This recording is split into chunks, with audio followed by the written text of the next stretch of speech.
Quero dar boa tarde a todos, então. E eu sou Márcia Fernandes, diretora-presidente da Fundação Promon. Acho que todos me conhecem.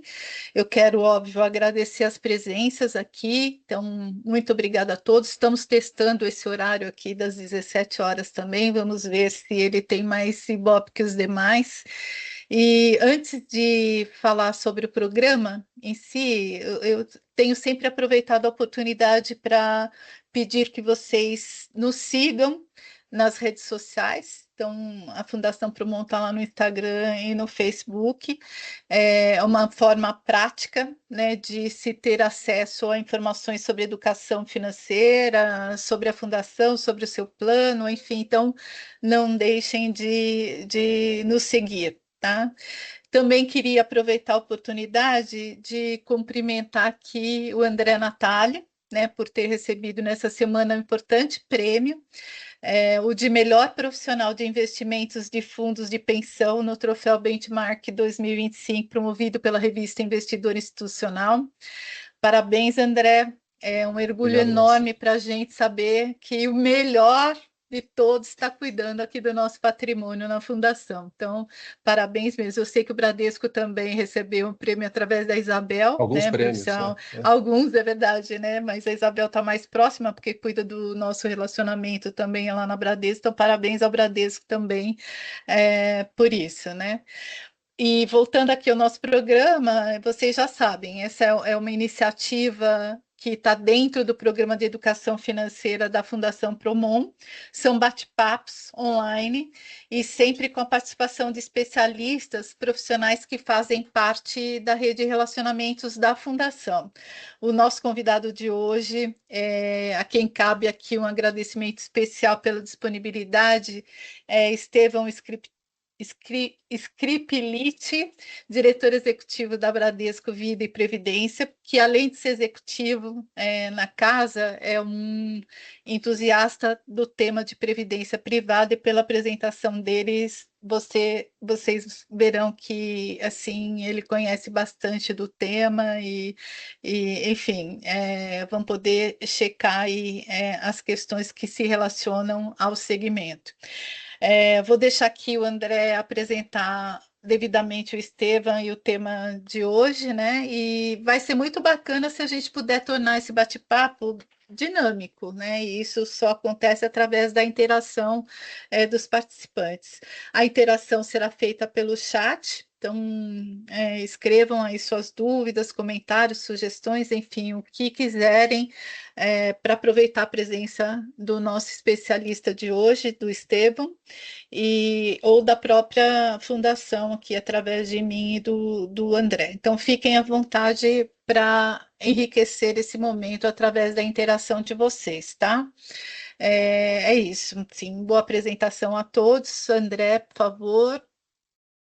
Maravilha, Márcia. Antes de qualquer coisa, Márcia, se você puder parar de compartilhar a sua Vou tela, não parar. sei se é você, a Uhum. Camille. E, de novo, então, boa tarde para todo mundo. 28º painel da jornada. A gente faz isso com muito gosto e a gente procura caprichar muito no conteúdo e nos convidados. O Estevão, ele é uma mostra viva e eloquente dessa qualidade do nosso conteúdo. Eu quero agradecer muito ao Estevão pela disponibilidade. Ele é um executivo do Bradesco, tem uma carreira brilhante, uma longa carreira e brilhante no Bradesco, graduado e com mestrado em economia, já foi gestor de fundo também, e acho que, acima de tudo, é um entusiasta da previdência como nós, né? Eu acho que, Estevão, antes de passar a palavra para você, é importante, antes de mais nada, falar com a Isabel. Está aí conectada? Se tiver, eu pedi para a Camille promovê-la, até para a gente dar... Olha ela. Bel, muito obrigado. Você é sempre uma parceira importante e viabiliza essas conexões. Então, dentro da rede de relacionamentos da Fundação, você é bem importante. Preciso, Imagina, eu que preciso agradeço. aproveitar. Eu procurei para ver se a Bel estava Não, eu presente estava antes de quietinha falar. aqui, porque eu falei, não quero atrapalhar um evento, mas Não, muito obrigada, a gente ficou super feliz, e na verdade hoje é um prêmio importante também, que a gente acabou não divulgando aqui, porque acabou de sair, o Estevão também está até no jornal hoje do Valor, falando da olha só, Previdência, e a gente ganhou o prêmio de melhor gestor de Previdência, olha então, só. mais uma aqui, um selo, a gente está colecionando selos aqui essa semana. Ah, boa, parabéns para vocês, Parabéns. merecido. Obrigada. Obrigada. Então, sempre um prazer ter vocês com a gente. O Bradesco é um gestor de parte da carteira da Fundação e um parceiro de longa data. O Estevão, em especial, ele é um entusiasta da Previdência, como eu estava dizendo, e a gente coabita esse segmento. Quer dizer, a Fundação, no ambiente da Previdência Fechada, que é uma previdência exclusiva para os funcionários das empresas do grupo, Promon e Logicalis. Então, a fundação existe, ela foi constituída para atender, né, esse ambiente da Promon e da Logicalis, então, com, vamos dizer, um pool, né, um pool de participantes específico com acesso exclusivo. Enquanto que o Estevão habita ali o ambiente da previdência aberta e olha de uma maneira mais restrita para o mercado, oferecendo a mesma solução que a gente no fim do dia, que é o bem-estar financeiro das pessoas ao longo das suas vidas, né? E eu já escutei o Estevão falar algumas vezes, sempre com muito gosto, assim, sobre a história da Previdência, sobre os diferenciais do produto Previdência e sobre perspectivas. Então, é muito bom ter você aqui com a gente, Estevão, de novo, para falar sobre esse tema. Eu sei que você tem alguns slides para compartilhar com a gente, mas a ideia é que, se a gente puder te interrompendo ao longo da fala, que torne um pouco mais leve e interativo. Combinadíssimo. Obrigado, André, pelo convite, a Márcia também pelo convite extensivo aqui. Como vocês colocaram, só me apresentando, trabalho no Bradesco, já tem mais de 20 anos na instituição, passei pelo banco, passei pelo grupo segurador e mais recentemente, nos últimos 4 anos, na pasta de diretor de Previdência Privada, em particular aqui da Previdência Aberta, mas também com um cargo complementar nas entidades fechadas, então também conheço um pouquinho do mundo do André aqui. Desde já faço os votos aqui de parabéns para o André pela premiação, para a Maria Isabel, parceira de longa data também aqui da Bran, da Asset do Bradesco, e acho que a intenção aqui é muito mais a gente compartilhar algumas ideias, alguns desafios, às vezes a gente traz até mais perguntas do que respostas, mais provocações para reflexões do que respostas prontas, né? E acho que a intenção, a partir da provocação do André, é compartilhar com vocês como é que a gente enxerga tendências de longo prazo, né? Demografia, tendências fiscais e por que a gente vê na previdência privada uma parte da solução. E a nossa missão aqui, enquanto brasileiros, é a gente educar cada vez mais e cada vez antes e melhor as pessoas para essa necessidade, né, de se precaver, de ter uma atitude preventiva, de formar a sua poupança complementar de forma individual, porque ao longo do tempo as coisas acontecem, nos surpreendem, coisas boas e coisas ruins, então desde uma longevidade ampliada até um mercado de trabalho mais desafiador, e todas elas acho que requerem um pouco essa nossa reflexão de sermos mais precavidos, né, para não ter nenhuma necessidade, nenhuma angústia desnecessária durante o nosso ciclo de vida. Então, acho que essa é a nossa missão, assim, como é que a gente educa os brasileiros a serem um pouquinho mais precavidos do que são e terem a sua proteção adequada. Então, sem ser mais exaustivo aqui na minha introdução, acho que eu vou direto para o material e, como o André colocou, vocês fiquem à vontade para interagir, interromper no meio do processo sem problema nenhum. Então, vou compartilhar o material aqui, um segundinho.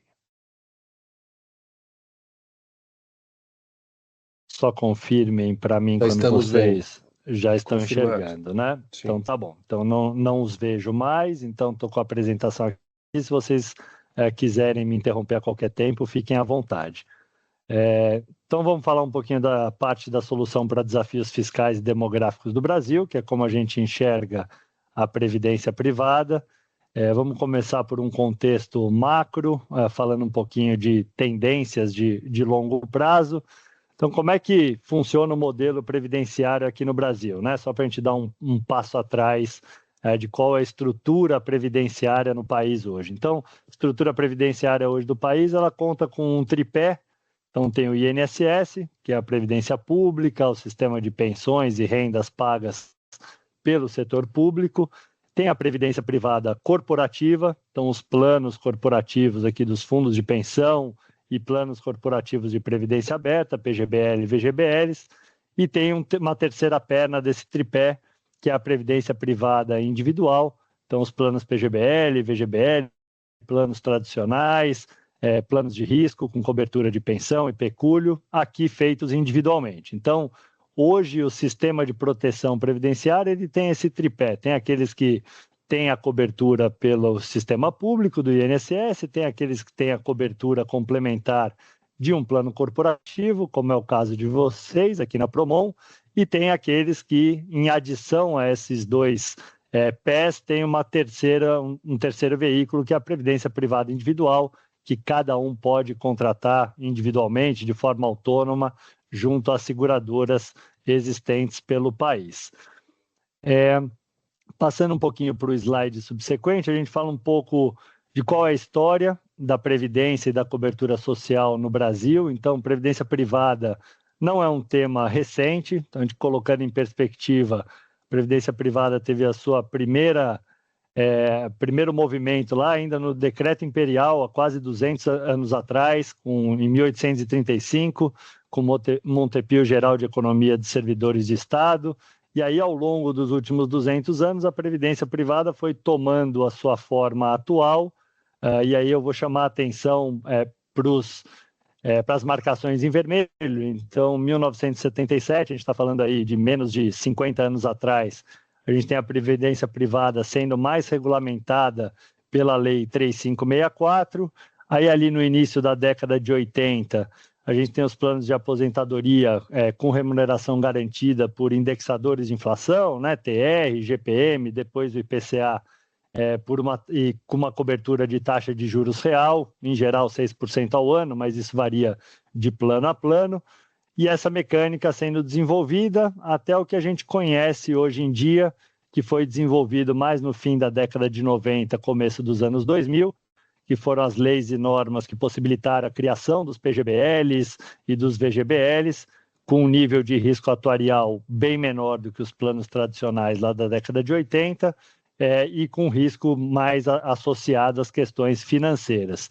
E o que a gente vê mais recentemente, em especial aí na última década, de 2015 a 2025, é uma série de aprimoramentos regulatórios para haver cada vez maior flexibilidade na gestão dos planos PGBL e VGBL, o potencial também da contratação de vários ciclos de renda, de aposentadoria. Então, a gente viu um amadurecimento muito grande do arcabouço regulatório, das leis, das normas que regem a previdência privada.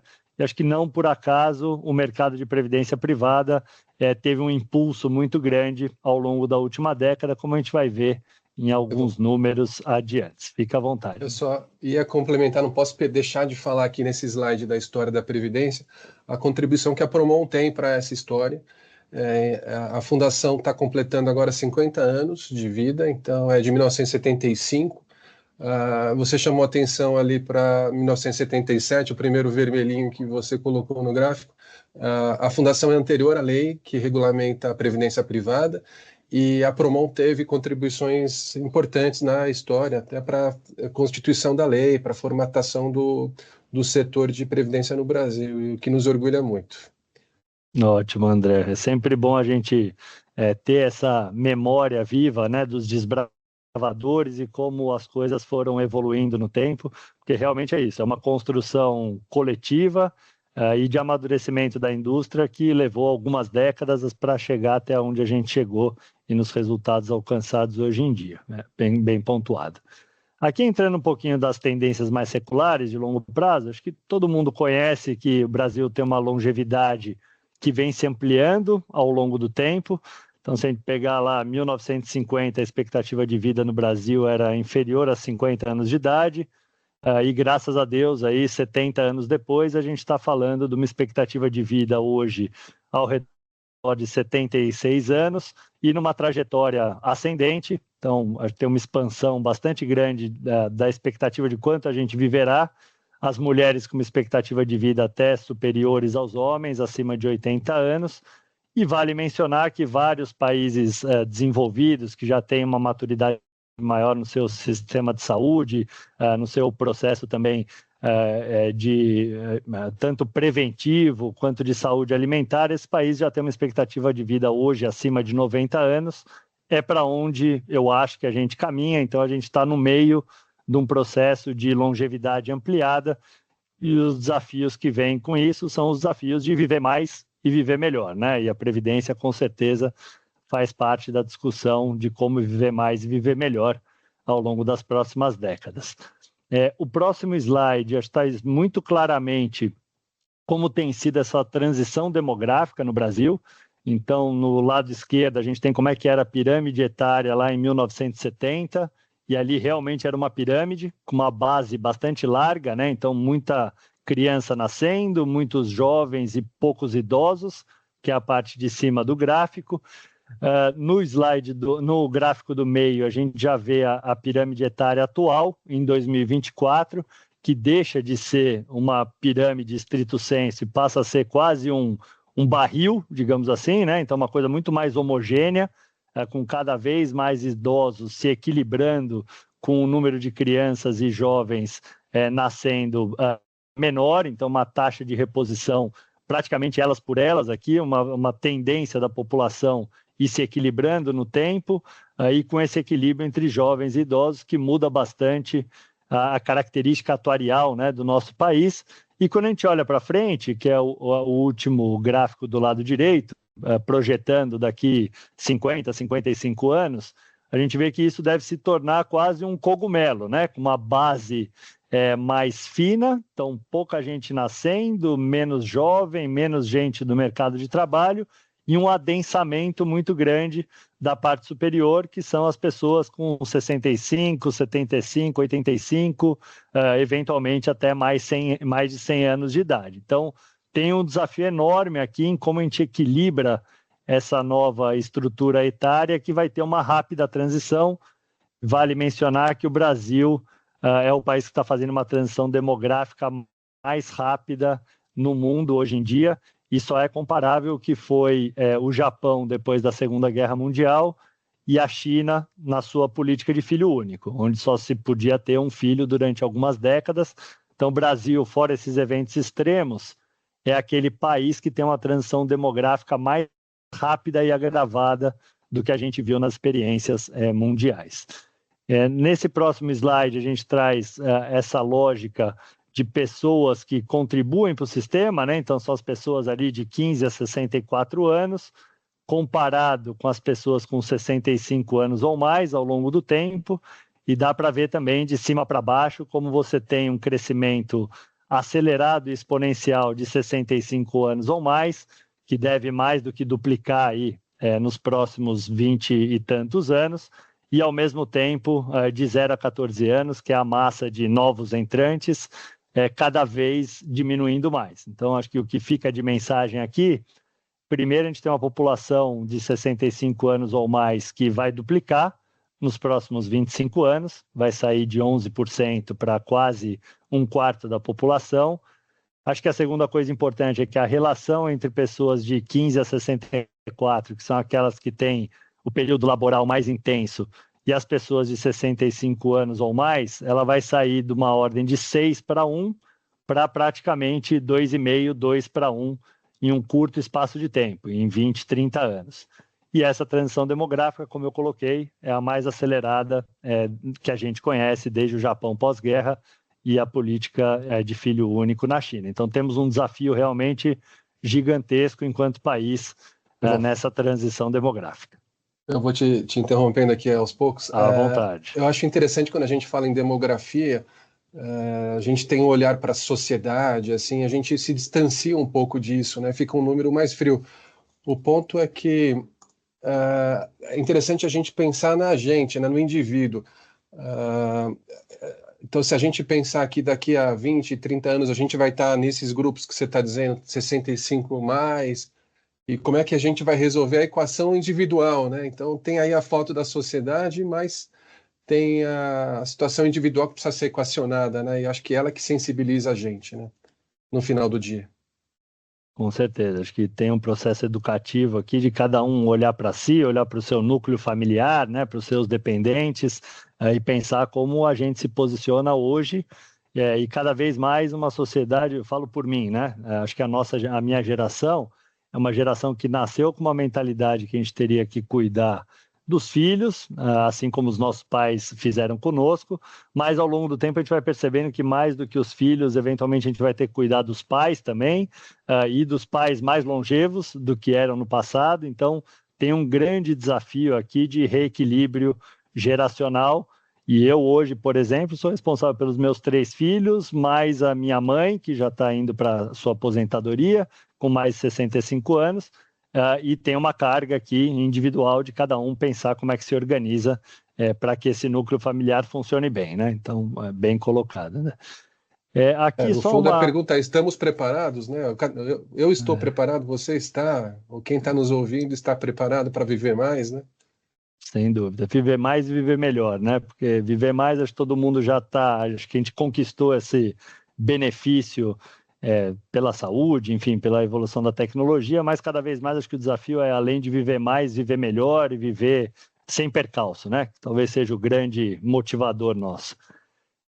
Aqui eu passo mais por um gráfico que fala da Previdência Pública, para mostrar para vocês como isso deve ser uma restrição cada vez maior, o que a Previdência Pública pode nos entregar. Então, hoje, a Previdência Pública já ocupa basicamente 8,5% de todo o orçamento anual do governo. Somado aos demais gastos obrigatórios, a gente diria que Previdência mais gastos obrigatórios já ocupam 90% do orçamento governamental. E a projeção é que até 2030 não haja praticamente nenhum espaço para qualquer outro gasto do governo com investimento ou com outras coisas que não os gastos obrigatórios. Então, a mensagem aqui é: a Previdência Pública provavelmente vai poder entregar cada vez menos do que tem entregue para a gente, e, por consequência, a gente vai ter que correr cada um por si com a sua previdência individual ou corporativa para fazer frente às necessidades lá adiante. Então, no slide sequente é um pouco essa discussão ampliada. Então, o gasto com previdência pública estimado para frente. Então, como eu coloquei, hoje a gente está falando de algo próximo de 8% do PIB, e se a gente colocar isso em perspectiva com as regras atuais, em poucos anos as contas devem voltar a se deteriorar, ali a partir do final de 2020, 2030, e provavelmente a gente terá sucessivas revisões das regras da Previdência Pública, porque senão a conta não fechará e o déficit vai voltar a se ampliar e os gastos com a Previdência Pública vão voltar a se intensificar. Então, mensagem aqui provavelmente a gente verá novas reformas da Previdência Pública muito em breve, provavelmente serão reformas sucessivas, e a gente vai ter que contar com uma Previdência Pública que é muito mais uma renda mínima do que uma Previdência que hoje ainda entrega algum benefício maior. Então, o teto da Previdência Pública hoje, próximo de R$8.000, acho que não será uma realidade para as próximas gerações. E a realidade vai ser muito mais um piso de um benefício mínimo aí de R$1.000, R$1.500, é claro que corrigido pela inflação no tempo, do que a gente poder contar com benefícios maiores. Voltar a relembrar que a gente já fez várias reformas da Previdência, né? Então isso não é novidade para a gente. Aqui eu só trago um pouco do histórico desde 1993 para cá, estamos falando aí de quase 25 anos, e a gente fez nesse meio do caminho 7 reformas da Previdência, então uma reforma da Previdência a cada 3 anos e meio, 4 anos, e muito provavelmente essa vai continuar a ser a dinâmica, se é que não mais rápida e mais intensa, de reformas da Previdência Pública sucessivas, sendo discutidas e cada vez mais com ou ampliação do tempo que a gente precisa contribuir, ou a redução de benefício, ou então uma combinação das duas coisas, Então, não tem muito para onde a gente escapar. O que fica de mensagem é: a gente tem que contar cada vez menos com a Previdência Pública e cada vez mais, cada um individualmente terá que se programar, terá que fazer as suas contribuições, se organizar para ter uma previdência decente lá na frente. No slide adicional, eu falo um pouquinho do endividamento total do setor público, e aqui é mais para chamar a atenção que a gente chega em níveis de dívida pública acima de 80% do PIB, e o que isso significa, né? Esse nível acima de 80% do PIB já é um nível elevado para os padrões de países emergentes que a gente conhece. A tendência desse endividamento é continuar crescendo ao longo dos próximos anos e chegando a 90%, 95% ao longo da próxima década. E para a gente equilibrar esse endividamento e isso não virar um problema maior lá adiante, a gente muito provavelmente vai precisar um esforço de contenção de gasto da ordem de 2,5%, 3 pontos percentuais do PIB na próxima década por ano. Então, a condição de gasto governamental ela vai ser cada vez mais restritiva, porque a gente está próximo do limite de endividamento que gera um risco maior de algum descontrole das contas públicas ou, eventualmente, até alguma saída inflacionária, como a gente viu no passado. Então, o governo vai ter cada vez menos espaço aqui para gastar e, por consequência, para gastar com a Previdência, já no ambiente, como eu mostrei aqui, de uma demografia super desafiadora para os próximos anos.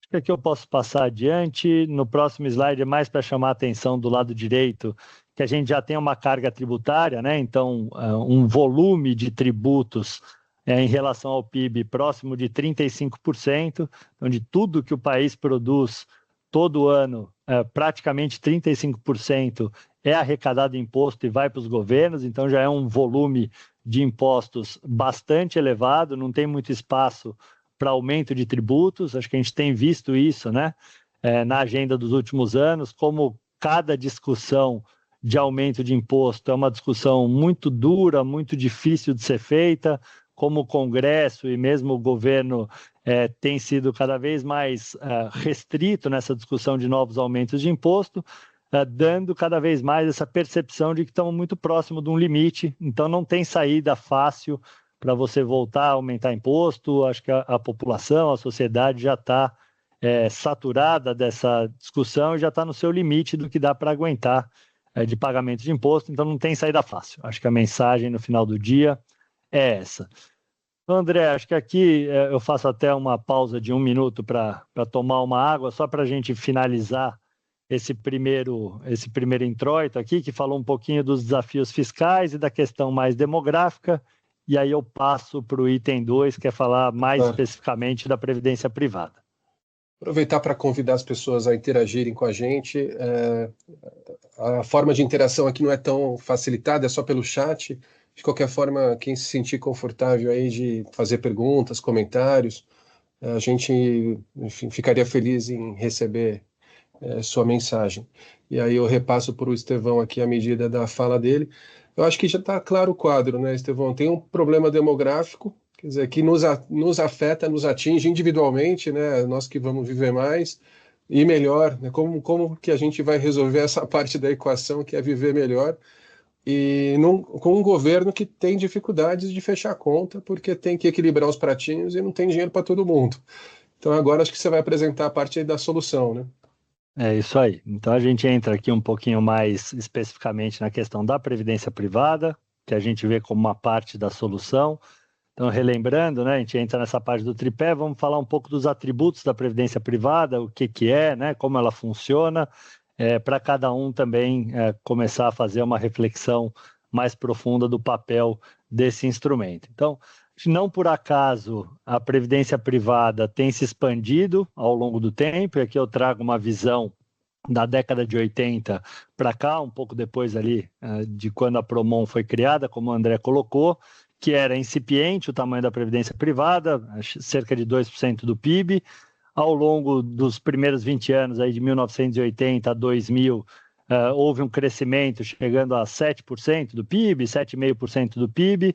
Essa realidade perdurou durante cerca de 15 anos, uma estabilidade num segundo momento ali no começo dos anos 2000, e o que a gente vê de 2015 para cá, depois de sucessivas reformas da Previdência, e acho que quando caiu um pouco a ficha de que essa transição demográfica realmente veio para ficar e vai se acelerar, o que a gente vê é que a Previdência Privada de 2015 para cá teve um impulso muito grande. Então, hoje a gente está falando de quase 14% do PIB vindo desses planos de previdência individuais, além dos fundos de pensão, que são mais 10% do PIB.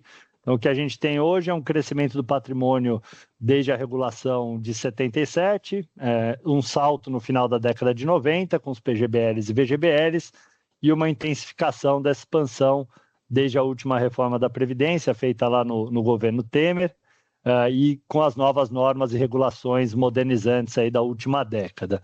Então, realmente, a Previdência Privada acho que já tem sido percebida de uma forma diferente, e nos últimos 10, 15 anos, esse movimento só se fez intensificar.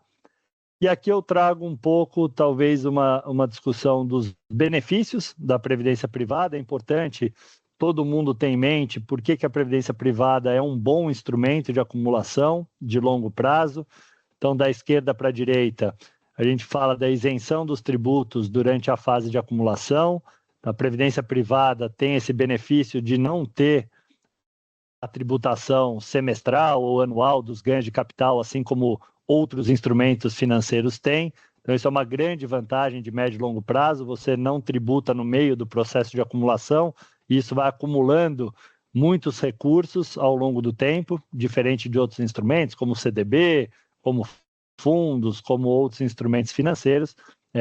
A escolha do regime tributário possibilitada na saída, então isso foi uma diferenciação ocorrida aí nos últimos 2 anos, que foi a possibilidade dos clientes, eles ao invés de definirem se o regime tributário é regressivo ou progressivo quando da contratação dos seus planos, eles passam a fazer essa escolha ou no primeiro resgate do plano de previdência, ou na requisição do benefício, né, da renda de aposentadoria ou de outro benefício previdenciário. Então, isso dá uma flexibilidade para o cliente, quando for fazer o primeiro resgate ou for fazer a conversão em benefício, ele ter qual que é o melhor regime tributário para ele naquele momento, se é o regressivo ou progressivo. Então, uma mudança pró-cliente regulatória importante ocorrida aí há 2 anos.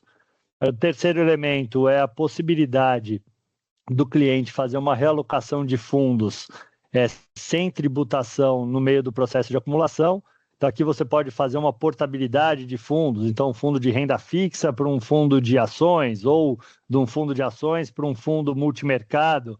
Você pode fazer múltiplas realocações e portabilidades de fundos dentro de um mesmo plano de previdência, o que implica que essa realocação não é tributada. Então, você está dentro de um mesmo plano e você só vai ser tributado quando fizer um resgate ou quando fizer uma conversão de renda lá na frente, dando muita flexibilidade com qual é o veículo que você aloca de previdência ao longo do tempo, diferente de outros instrumentos em que cada movimentação você é tributado para a realização de um lucro ou a realização de um novo investimento.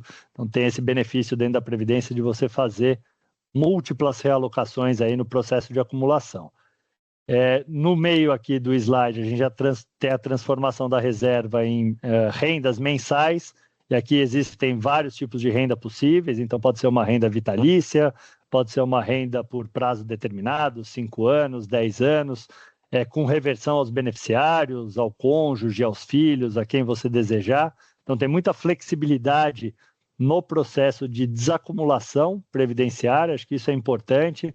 Cada vez mais acho que a gente vai discutir não só como a gente acumula mais recurso no tempo, mas também como a gente desacumula de forma organizada esses recursos na fase de aposentadoria, na fase pós-laboral, para que os recursos não terminem antes do tempo. Acho que esse é o grande desafio. Acho que cada vez mais a gente vai discutir também a sofisticação das ofertas na desacumulação organizada de cada um de nós. Oi. Deixa eu pegar esse ponto que você comentou agora, né, de que não faltem recursos lá na frente. O Thiago Matias foi exatamente nesse ponto, e a pergunta dele é bem prática, objetiva, né? como entender se a minha reserva está adequada na linha do tempo? Além da calculadora, alguma outra forma? Imagino que você tem alguma regra de bolso aqui. A Fundação ela oferece um simulador, então, que permite que as pessoas projetem sua reserva individual. E aí eu acho sempre que é uma questão muito caso a caso, assim, de que a gente tem que olhar para a nossa estrutura familiar, para previsão, vamos dizer, de família, ou como você estava dizendo, né? Você tem que apoiar o pai, ou às vezes o irmão, tem 3 filhos, e fazer conta, tem plano de saúde lá na frente. Então, fazer conta, usar esses simuladores que tem, a Fundação, enfim, tem um específico para isso, que ajuda na apuração desse montante que vai ser necessário lá na frente e quanto que ele vai implicar do ponto de vista de renda. Márcia, você tem Eu ia complementar. Eu acho que Tá. assim, o simulador é uma ferramenta boa porque você pode colocar duas condições. Ou o quanto eu preciso contribuir para chegar num determinado montante, ou se você quiser partir do quanto você gostaria de ter como renda fixa, qual o saldo que você precisaria acumular e, portanto, qual o percentual de contribuição para chegar a esse saldo acumulado. Para quem já é aposentado, né, você pode brincar ali no simulador. Eu quero que a minha reserva dure até eu concluir, até eu completar, sei lá, 90 anos, né? Porque acho que vou viver até os 90 anos. Então, o quanto eu preciso ter de reserva para gerar uma determinada renda que permita que eu, aos 90 anos, ainda tenha essa qualidade de benefício que me faz manter a qualidade de vida. Enfim, dá para fazer várias brincadeiras ali. Eu acho que o simulador é uma boa ferramenta. Que simula essas condições, né? E como o André falou, obviamente depende do objetivo de vida, né? Se eu quiser também diferir da minha reserva para deixar essa reserva como herança, o plano de previdência também é bom instrumento, porque como, né, o Estevão está mostrando aí, é um instrumento que independe de inventário, de ITCMD, de taxas, né? Então eu posso fazer isso também. Eu opto por um recebimento bem pequeno, né? E deixo lá o saldo acumulado até o momento em que eu transfira isso para os meus beneficiários, por exemplo, né? Mas o simulador também consegue te dar essa percepção, tá? Do tempo e valores, né? Eu acho que como a Márcia, se eu puder adicionar só 2 pontos, como a Márcia e o André colocaram, acho que o primeiro é muito individual, né, caso a caso, acho que o simulador ajuda muito a dar essa flexibilidade. Eu gosto sempre de partir de trás para frente, né, então, assim, qual que é a renda que você imagina que te dá uma qualidade de vida razoável lá com 80, 85 anos, então você estimar um pouquinho o que é a sua renda desejada lá na frente, acho que é o ponto de partida. E não deixar de esquecer duas coisas, né? A primeira de que o custo de vida ao longo do processo de envelhecimento ele não é linear, né? Então, com 65, 70 anos de idade, você tem uma necessidade, com 85, 90 anos de idade, você tem outra necessidade. Às vezes você não tem um plano de saúde que tem as coberturas quando você está mais velho, ou o plano de saúde fica muito mais caro, os gastos de manutenção de saúde, de medicação, de coisas básicas, eles ficam exponenciais no final do ciclo de vida. Então, acho que a gente tem que levar isso em consideração, né? Não fazer só uma conta simples, linear. E outra coisa que é importante é que percalços acontecem, né? Então, a gente tem que considerar também que no meio do processo é bastante provável que você tenha algum momento de uma surpresa negativa, seja de um gasto de saúde mais agravado, seja de um eventual desemprego no meio do processo, ou de uma dependência de um familiar que você não imaginava. Então, eu gosto sempre de ter essa percepção cautelosa, assim, de você adicionar riscos que acontecem no meio do caminho e de você adicionar não linearidades de um custo de vida maior lá na fase final. Então, se eu pudesse só adicionar, eu colocaria essas ressalvas mais conservadoras, assim, para quando for fazer a conta individual de cada um. É a famosa equação, né, Estevão? Capital humano e capital financeiro, né? Assim, se eu sou jovem, eu tenho um capital humano enorme, né? Porque eu tenho um tempo muito grande para formar minha reserva e tenho poucos custos, né? Porque em geral moro na casa dos pais, imóveis, uma série de... Tenho seguro de vida ou seguro saúde através da empresa onde eu trabalho, enfim. As despesas, elas são pequenas, digamos, diante da possibilidade que eu tenho de acumular reserva.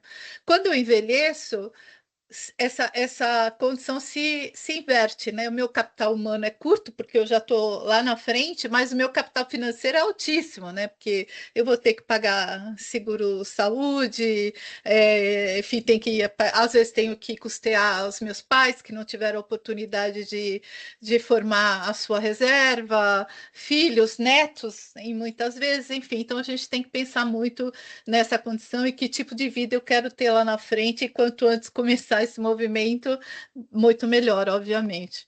Isso mesmo. Então, só para terminar aqui os atributos da Previdência, então, transmissão sucessória eficiente, então, como a Márcia colocou, sem inventário, sem honorário advocatício, sem ITCMD, que foi pacificado até por uma decisão do STF há cerca de 1 ano, então, uma transição sucessória muito eficiente com instrumento de previdência, onde você deixa os recursos já destinados para quem você quer, sem a incidência de vários tributos que incidem sobre outros ativos ou reais ou ativos financeiros. A dedutibilidade da base tributária, que é o penúltimo item, então os planos PGBL, para quem faz o imposto de renda completo e contribui para a Previdência Social, você pode deduzir até 12% da sua base tributária com os aportes em PGBL. Então, só para dar um exemplo, se você ganhar R$100 mil por mês de renda bruta tributável, você pode, fazendo aporte de R$12 mil no PGBL, você pode deduzir da sua base. Então, ao invés do seu imposto incidir sobre 100 mil, ele vai incidir sobre 88 mil reais, e isso pode economizar bastante recurso ao longo do tempo. E o último item é a baixa alíquota do imposto de renda no longo prazo. Então, se você fizer uma acumulação por mais de 10 anos, a sua alíquota no regime regressivo pode chegar a 10%, que é a alíquota mais baixa se comparado aí com instrumentos não isentos, né? Então, tem os instrumentos isentos, que aqui não tem tributação nenhuma, mas para todos os outros instrumentos financeiros que têm alguma tributação, a Previdência é aquela que tem a alíquota mais baixa no longo prazo, chegando a apenas 10% em período de acumulação superior a 10 anos. Só para complementar aqui um ponto, que quando você fala PGBL, no mundo da fundação, é equivalente a uma contribuição definida, que é o plano Multiflex que a gente oferece para as pessoas e tem todos esses benefícios fiscais que você comentou. Ótimo. E aqui passando para um outro desafio, que é o desafio em complemento, né? Todo o desafio que a gente já colocou fiscal e o desafio demográfico, a gente tem um mercado de trabalho em rápida transformação. O que eu quero dizer aqui com isso, né? O tempo médio de permanência no emprego em alguns setores, em grandes empresas de tecnologia, por exemplo, é hoje muito menor do que a gente tinha como nosso padrão em setores mais tradicionais. Então, cerca de 2 anos para uma rotatividade de emprego média no setor de tecnologia. Para os jovens, o mercado de trabalho também é um mercado de trabalho visto com outra ótica. Então, os jovens têm uma taxa de rotatividade muito maior do que as pessoas em idade um pouquinho mais avançada no mercado de trabalho. E aqui por vários fatores, né? Então, a gente tem uma mudança tecnológica rápida ocorrendo, tem uma busca por melhor qualidade de vida pelas novas gerações. Então, os trabalhadores cada vez mais priorizando esse equilíbrio entre vida pessoal e profissional, e uma cultura do trabalho que valoriza também a flexibilidade, diversidade de experiências. Então, acho que isso coloca um pouco em xeque como foi construído, né, o racional da previdência privada lá atrás, dos planos corporativos, que era numa lógica de um encarreiramento mais longo, mais duradouro, que é, por exemplo, o meu caso, né, mais de 20 anos na mesma empresa, mas eu acho que é cada vez mais a exceção do que a regra, essa realidade do mercado de trabalho. Acho que a regra é cada vez mais, né, uma carreira mais não linear, mais mudanças de emprego, mais mudanças no meio do processo, que coloca um adicional aqui, um elemento adicional de desafio para acumulação ao longo do período laboral. Além disso, tem um fenômeno crescente, que é o fenômeno dos microempreendedores individuais. Aqui, mais de 3 milhões de micro e pequenas empresas formalizadas só no ano de 2024, quase 10 milhões de empresas já ativas de micro e pequenos empreendedores, E aqui o desafio que fica, né? Como é que esse microempreendedor faz a sua previdência de forma autônoma, de forma individual, na medida em que ele não tem um plano corporativo guarda-chuva para ele não tem, eventualmente, também um sistema público que vá o cobrir. Então, cada vez mais uma massa de pessoas empreendendo, que é bom por um lado, mas ficando o desafio de como ela se projeta na sua poupança financeira de longo prazo, dado que ela não tem as proteções aí que a gente conhece com planos corporativos e também com a previdência pública para ser acessada.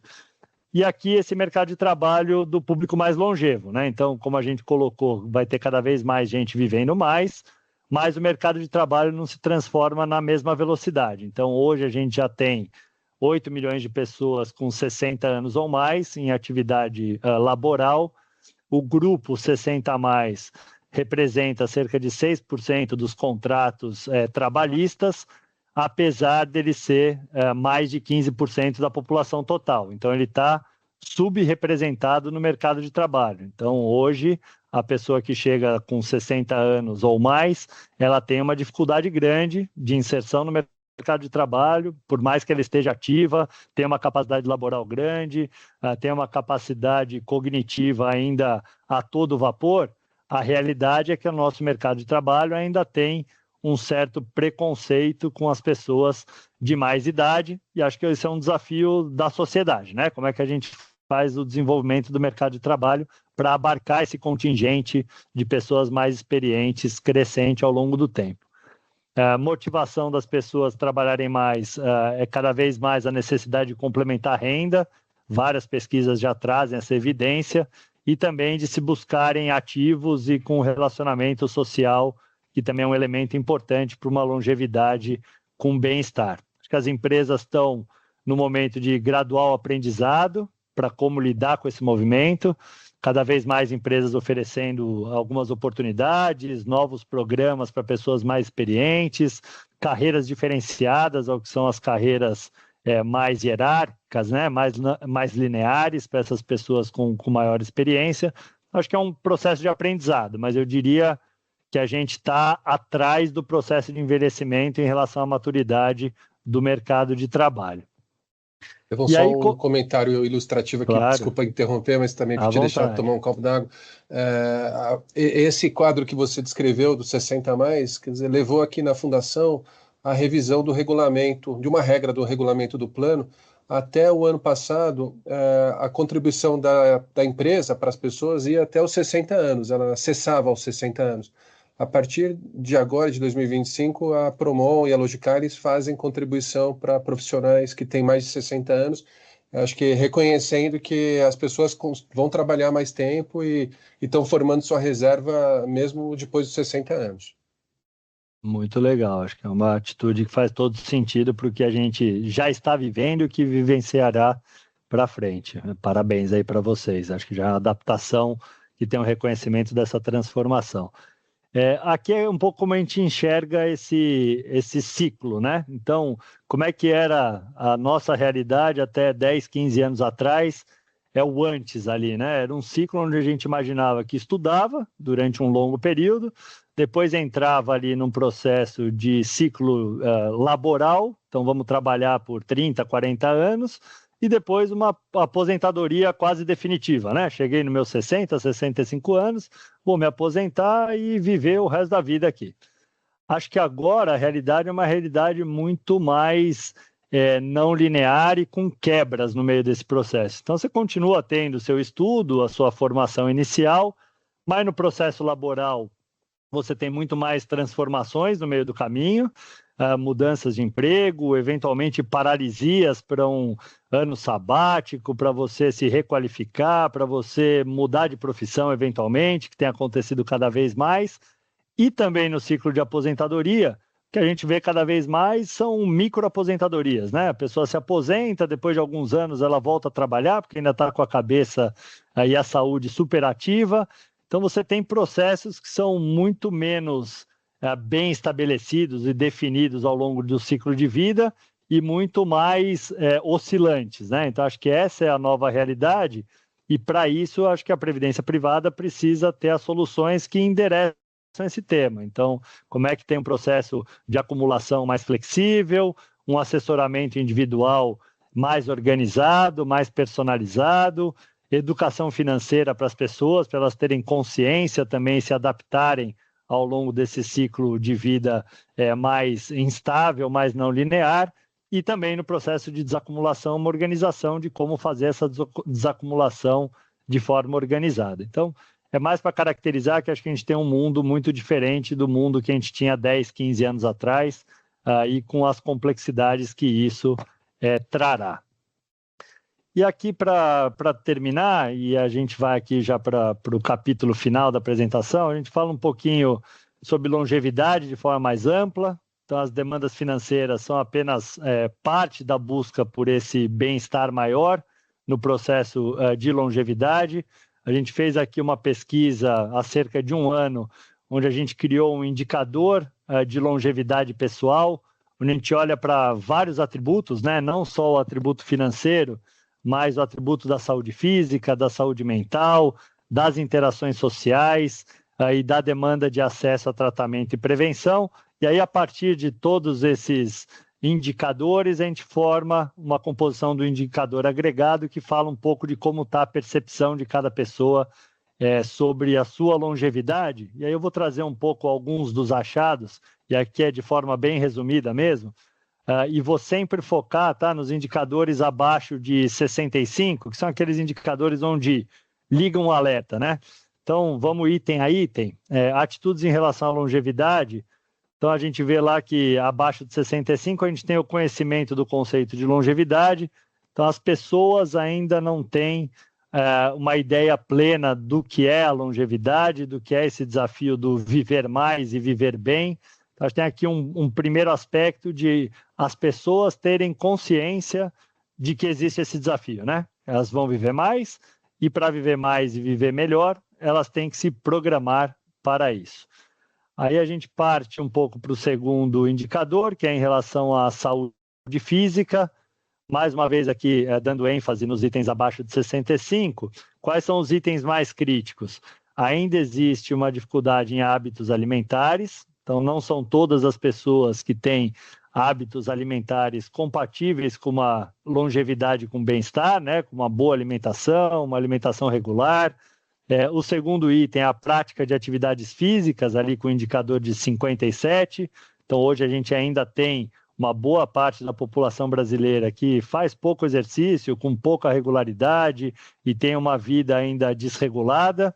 E a própria qualidade da saúde, de forma mais ampla, também sendo apontada aqui como um gap, como uma dificuldade da população brasileira. Mais do que a saúde física, acho que tem cada vez mais o aspecto da saúde mental sendo colocado em voga, e aqui não é só para a população mais envelhecida, acho que a saúde mental acho que é um tema que vale hoje desde os jovens, né, dos adolescentes. Quem tem filho adolescente sabe que esse é um tema super crítico, até pelas mídias sociais, enfim, tudo que tem acontecido nos últimos anos. E aqui a gente tem alguns achados, então, evidências de que as pessoas estão com a autoestima relativamente reduzida. Acho que esse ambiente, né, digital, onde você tem a comparação com os outros o tempo inteiro, acho que tem uma consequência que a gente ainda não sabe dimensionar direito, que é essa percepção de que a gente está sempre pior do que o outro, né? A gente só vê as coisas boas acontecendo em todas as mídias, e se a gente não tiver a cabeça boa, e em particular para os jovens, a tendência é que exista uma baixa estima maior, assim, você sempre se sentir inferior à felicidade que você vê nesse mundo meio que da fantasia, né, das mídias digitais. Então, acho que isso a gente ainda não conseguiu dimensionar o impacto disso para a sociedade de forma mais ampla. Uma dificuldade de desfrutar a vida, então, apesar das pessoas eventualmente terem dinheiro, terem disponibilidade, elas têm uma dificuldade ainda de como fazer isso se transformar em um desfrute de vida, em maior lazer, às vezes trabalham demasiadamente, então esse equilíbrio entre trabalho e lazer, trabalho e descanso, trabalho e desfrutar a vida com outras coisas, ainda é um equilíbrio no Brasil que tem um gap grande em relação ao que seriam as condições mais adequadas. Tem um processo de interação social e de meio ambiente, então vou me colocar aqui mais nos 2 últimos itens. Então, apoio social, quão satisfeito você está com o apoio que você recebe de seus amigos. Então, mais uma vez, aqui uma sociedade cada vez mais individualizada, né, com menos interação social, com essa sensação de que tem pouco tempo para si no ambiente social, e qual que é o ambiente físico que também essas pessoas desfrutam. Então, a gente ainda tem um ambiente relativamente degradante em boa parte da população brasileira, que vive de forma inadequada, que tem condições de moradia e condições, enfim, de dia a dia bastante desafiadoras, né? As pessoas que vivem na periferia, que pegam horas para chegar no seu trabalho todo dia, tudo isso aqui ainda é um ambiente muito desafiador do ponto de vista de bem-estar.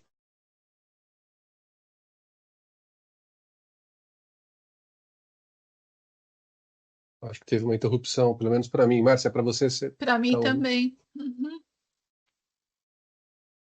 Eu estava gostando muito dessa parte, especialmente, que vai além da parte financeira, né? Que acho que nos toca a todos, né? Em algum aspecto. Acho que a conexão dele caiu.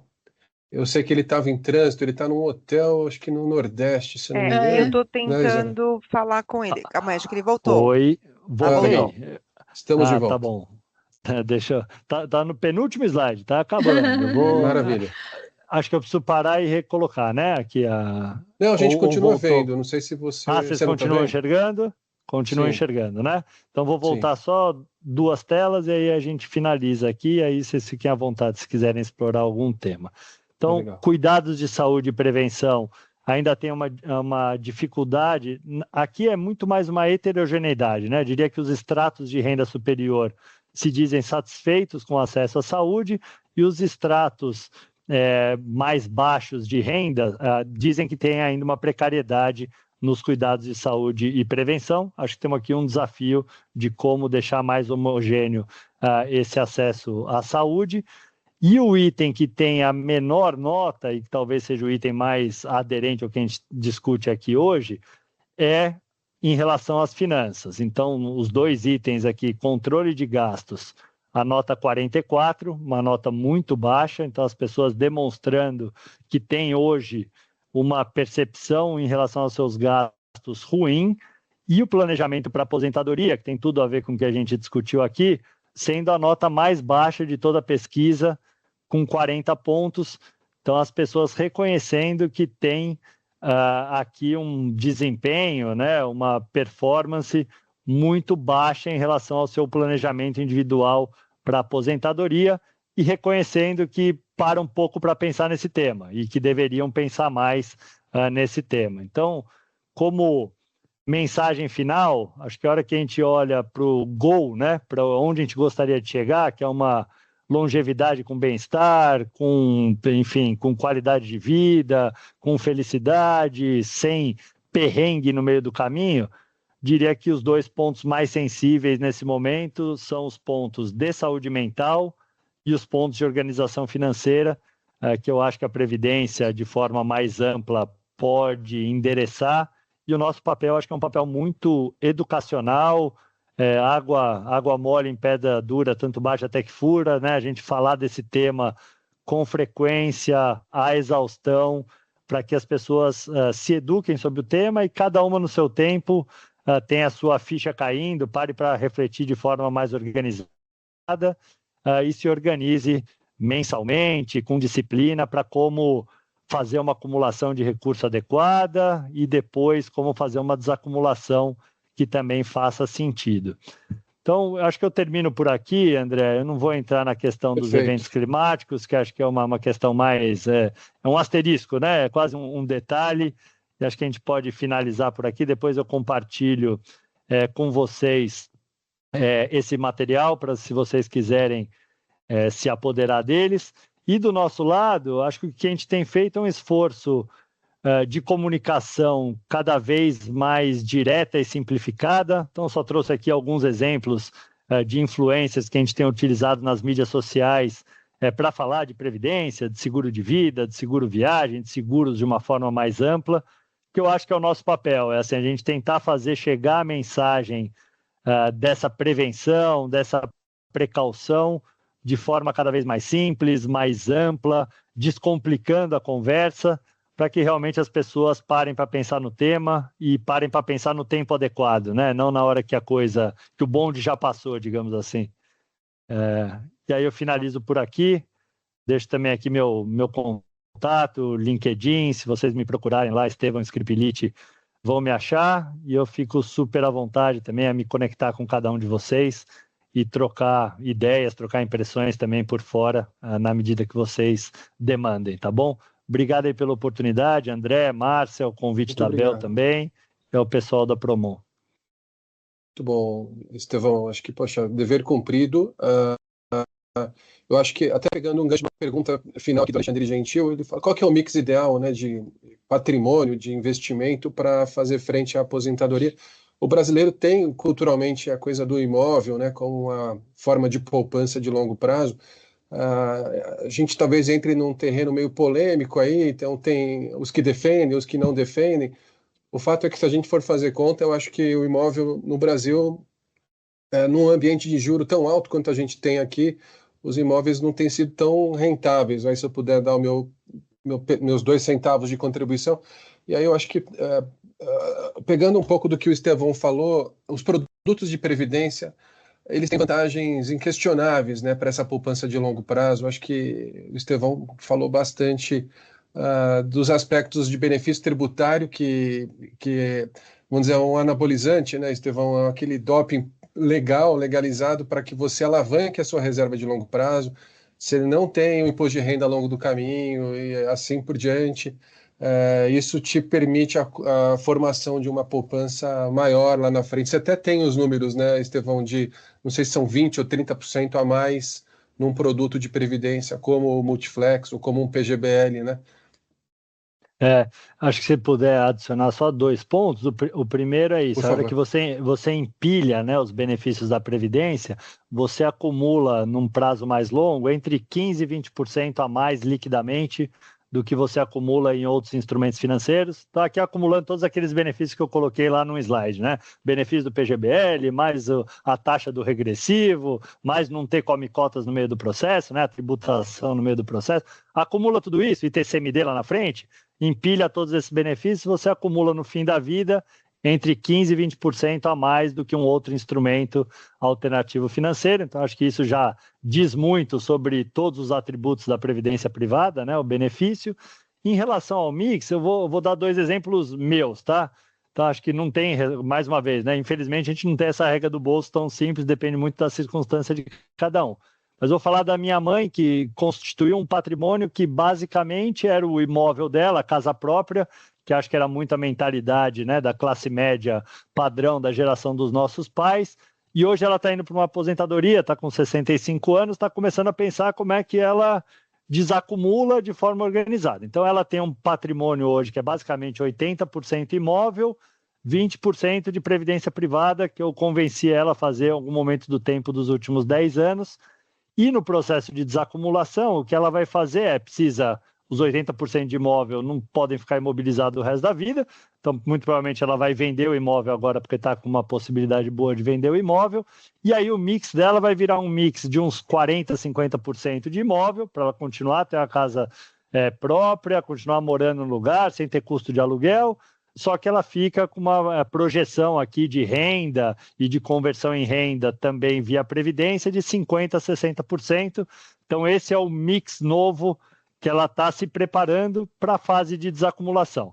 Então eu diria que aqui é mais ou menos como eu vejo uma pessoa se organizando, que tem uma concentração muito grande num imóvel que às vezes é o patrimônio único que a pessoa constituiu durante toda uma vida, né?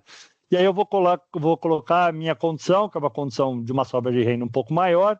Como é que é hoje a minha organização? Eu tenho cerca de 30% do meu patrimônio em imóvel, então onde eu moro, mais um imóvel que eu tive no passado, que eu alugo, etc.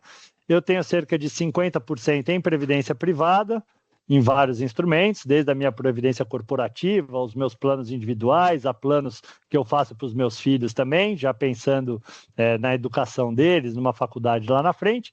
E tenho 20% de uma reserva mais de liquidez, que estão em outros instrumentos financeiros. Então, a minha organização hoje de vida é 30 de imóvel, 50 de previdência privada e 20 de outros instrumentos financeiros que podem fazer face a uma necessidade de liquidez, algum investimento oportunista que apareça no meio do caminho. Mas como o André colocou, acho que aqui vai muito da realidade individual de cada um, fazer conta e ficar confortável com esse mix, com essa liquidez necessária, né, com as necessidades de curto prazo de cada um. Então, só para dar meus dois exemplos. Eu acho que é isso aqui. mesmo, né? O mix depende muito de quem eu sou hoje, das condições atuais, né? E da projeção que eu faço, né, para o meu futuro, para o futuro que eu quero ter, né? Quem eu quero, como eu quero viver lá na frente. E aí você vai construindo seus objetivos em função disso. E acho que a mensagem mais importante é que esse mix pode mudar, né? Se alguma variável dessa condição mudar ao longo do tempo. Quer dizer, eu posso remodelar em função, né, dessas combinações todas. Por isso não tem uma receita única ao longo da nossa vida. E nem para todas as pessoas, né? Acho que isso é importantíssimo, né, Márcia? Porque assim, o que está no nosso controle é muito menos do que a gente gostaria. Então, Exato. O que a gente pensa hoje da nossa vida, certamente não vai ser o que vai acontecer daqui 5 anos. E a gente precisa de tempos em tempos parar, respirar, refletir em como a gente está organizado e, eventualmente, fazer um reajuste de rota. E é isso mesmo. Acho que assim, quanto mais as pessoas pararem para pensar no tema a cada 1 ano, a cada 2 anos, a cada 5 anos que seja, menor a chance de você estar desorganizado e ser pego de surpresa e ter, né, enfim, uma trajetória indesejável do que você imaginava no longo prazo, né? Acho que é por aí. Exato. Tem uma coisa que é importante, ainda mais puxando aqui para a Fundação Promon, a gente poder aproveitar o que a vida nos oferece, vai em uma forma mais geral. Então, aqui a Promon, que é a patrocinadora Logicalis, ela dobra o aporte. Então, primeiro, você tem o benefício fiscal que o Estevão descreveu bem, lá até 12% da renda, você vai pagar menos imposto de renda na declaração de imposto. Segundo, você vai ter um apoio de uma empresa que está te patrocinando, então te ajudando a acumular reserva, né? Então, enfim, você vai acumulando uma série de vantagens que você deve aproveitá-las. Assim, obviamente, cada um sabe onde aperta o seu sapato, mas dosando isso ao longo do tempo, tentando aproveitar esses privilégios que a Promon e a Logicalis oferecem, eu acho que na formação dessa poupança de longo prazo é fundamental. Eu queria só pegar aqui um ponto do José Tadeu, e aí entrando numa questão importante, como as fundações se protegem de um banco master, né? Eu não sei se está todo mundo por dentro, acho que está, né? Está na imprensa. Mais um caso de, vamos dizer, problema de crédito ou de um ativo que está entrando em liquidação bancária. Cada fundação tem a sua solução, José Tadeu. Eu vou dizer a nossa aqui. Algumas fundações têm carteira própria, que a gente fala, elas compram os ativos conforme uma avaliação que elas fazem daquele ativo, do risco. Então, no nosso caso da Fundação Promon, a gente procura se associar com gestores especialistas em crédito. Então, não temos carteira própria, não fazemos análise de crédito de ativos e a gente transfere isso para alguém que é muito mais capacitado que a gente. Então, essa é uma primeira camada de, vamos dizer, de cuidado, né, de controle de risco. A segunda camada, obviamente, é a mais óbvia, que é a diversificação. Então, a gente não concentra patrimônio em poucos ativos. Quando a gente fala no mundo de crédito privado, que é esse mundo do Banco Master, a gente deve ter, sei lá, centenas de ativos. Nenhum deles, se tiver algum problema eventual com um ou com outro ativo, não chega a causar um impacto relevante no nosso patrimônio, no patrimônio dos nossos participantes, porque a diversificação ela é uma questão chave. Enfim, são algumas coisinhas. Estevão, não sei se você... alguém apagou a luz aí do seu ambiente, mas a gente está te vendo. Eu estou aqui no hotel, eu estou no evento até da FENAPREV, que é a Federação Nacional de Previdência Privada, aí eu estava no hotel, caiu a luz aqui, daí eu vou só desligar a câmera, tentar ligar a luz e tentar voltar, mas estou ouvindo vocês. A gente está te vendo bem, tá? Não se preocupe. Então eu vou ficar assim, só para não sair aqui nesse finzinho, para acompanhar vocês. Gente, acho que a gente está indo para o final do painel, acho que com o dever cumprido. Estevão, como eu esperava, foi muito bacana te ouvir sobre previdência, sobre benefício fiscal. sob perspectivas, né, do segmento. Então, poxa, muito obrigado, foi maravilhoso ter você com a gente. Espero que o pessoal tenha gostado. E aí eu vou compartilhar, tem uma pesquisa de satisfação, viu, Estevão? Eu costumo brincar, se os Esse é o resultados perigo. forem bons, eu Tava mando pra indo tão você. bem, pô. Aqui, deixa eu compartilhar para quem tiver disponibilidade de usar o celular aí para pegar o QR Code e preencher a pesquisa, que tem, acho que tem 3 perguntas, se eu não me engano. É super rapidinho, se for positivo a gente compartilha com o Estevão e com a Bel. De qualquer forma, obrigado, viu? Obrigado aí pela oportunidade, pelo espaço, mais uma vez, e me coloco também à disposição no futuro aí, se vocês quiserem fazer algum outro bate-papo sobre um Muito tema obrigado. diverso que vocês quiserem, a gente está sempre à disposição. Vocês são Obrigado. parceiros nossos aí. Maravilha. De novo, muito obrigada, né, pela disponibilidade. Isabel, muito obrigada pela ponte, né? E sim, vamos contar com vocês, sim, com certeza. Obrigada mesmo. E obrigada a Sempre todos um prazer. pelas presenças até o momento, tá bem? Tá bom. Obrigada. Obrigado, gente. Até mais. Obrigada. Tchau. Tchau, pessoal. Boa Tchau, tarde. Tchau, Boa tchau. Boa tarde. tarde.